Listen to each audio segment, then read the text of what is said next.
अतईदुना family की कई matter दुना लो यानब तारगसु कॉन्क्रीट ओइब डिमांड से अखोइगी पेरिफेरीजिदा वल्नरेबल ओइरिबा विलेजेस सिंग हाइब तारे सेकमाई केंद्री मनुंग चन्न लैरिबा खुंगंग सिंग से फयेंग तारेन पोकपी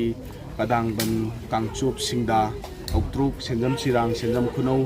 अदगी कांतो न चिंगबा सेकमाई न चिंगबा मयाम से मसिदा थम्मिबा स्टेट फोर्स की स्ट्रेंथ से लैदि लैबा अदुबु स्ट्रेंथ से यामना नेमबदुना मरम ओरगा स्ट्रेंथ से खरा हेंगत पिननब डिमांड से अखोइना मसीनेबा अखोइगी वैलिड ओइब डिमांड से अदो ngarang से ऑनरेबल चीफ मिनिस्टर का कोई मखा ताना वारी साना मतमदा ऑनरेबल चीफ मिनिस्टर मसामकना एसपी इम्फाल वेस्ट का यावना मसीगी डिमांड से अथुबदा कोई फुलफिल ओइहन्ननबगी दमकता तौरगनी at the same time war footing da moigi bunker kari kara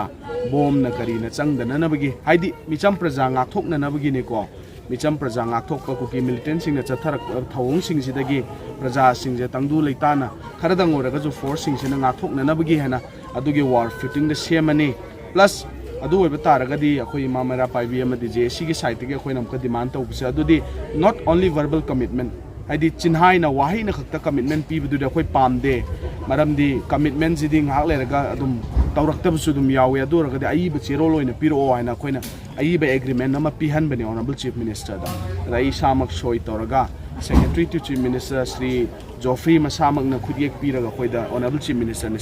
सिनरकपनि ngarang social media दसु दुम उबिरमगनि हाइना खल्ले मयामना अदुगी वैलिड ओइबा कंक्रीट ओइबा पॉइंट दु दे ngasi अखोइना हकचांग लौदोरिसे अदो ngasi लैगिद्रबी सुरबलाना मणिपुर खुनाय से कन्ननबगिदमक्ता शांति रक्षा पुरक्ननबगिदमक्ता हवाई नो पंथा पीग्र मतुंगदा महाकना मरम ओइरगा अखोइगी अतोप लैरेबा वल्नरेबल एरिया सिंग सिदा खितंग दोरगसु ngaklau pi hobagi khudong chaba masi lawminnabse masi amromdadi मियोइबा मन हेक तराई तराई फंगदम नते अदो अखोइना गवर्नमेंट अमुका अखोइना हंगजनिंग बसे नहानगी अटैक तुगी मतुंगदा सोशल मीडिया दा कई कई दा कोई वीडियोस म्याम उरे bomb attack drone bomb attack तौबगी वीडियो उरे अदुदगी अखोइगी करी एम्बुलेंस की मनिंगदा मयाम अमा विद कई हाइतारे अफाबा खुलाई सोफिस्टिकेटेड वेपन्स पाइरगा एम्बुलेंस मनिंगदा एम्बुलेंस की नंबर क्लियर होइना थारगा कोई मयाम दा सोशल मीडिया दा तौग्रबनी अदुदी अदुगा हुजिकी अटैक सिगा मरी लैनै हाइबसे मयामना फोंदोगा लैरबनेबा प्लस नहन बॉम्ब सेमबगी कुचु खुलाई मयाम अमा गुवाहाटी दर कई लमदनो मा फाबगी दो अदुगा इन कनेक्शन मसी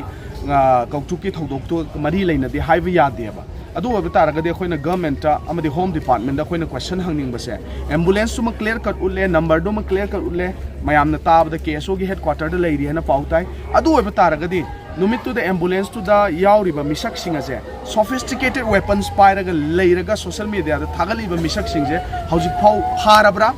फाद्रगदि करिगी फाद्रिनो जस्ट अखोइगी लो से तंपाक्तखक चटनब्रा जस्ट लो से अखोइगी वैली एरिया दा खक्ता चटनब्रा हैबदु गवर्नमेंट अखोइना क्वेश्चन तौनिंगे government if the government is fair enough then both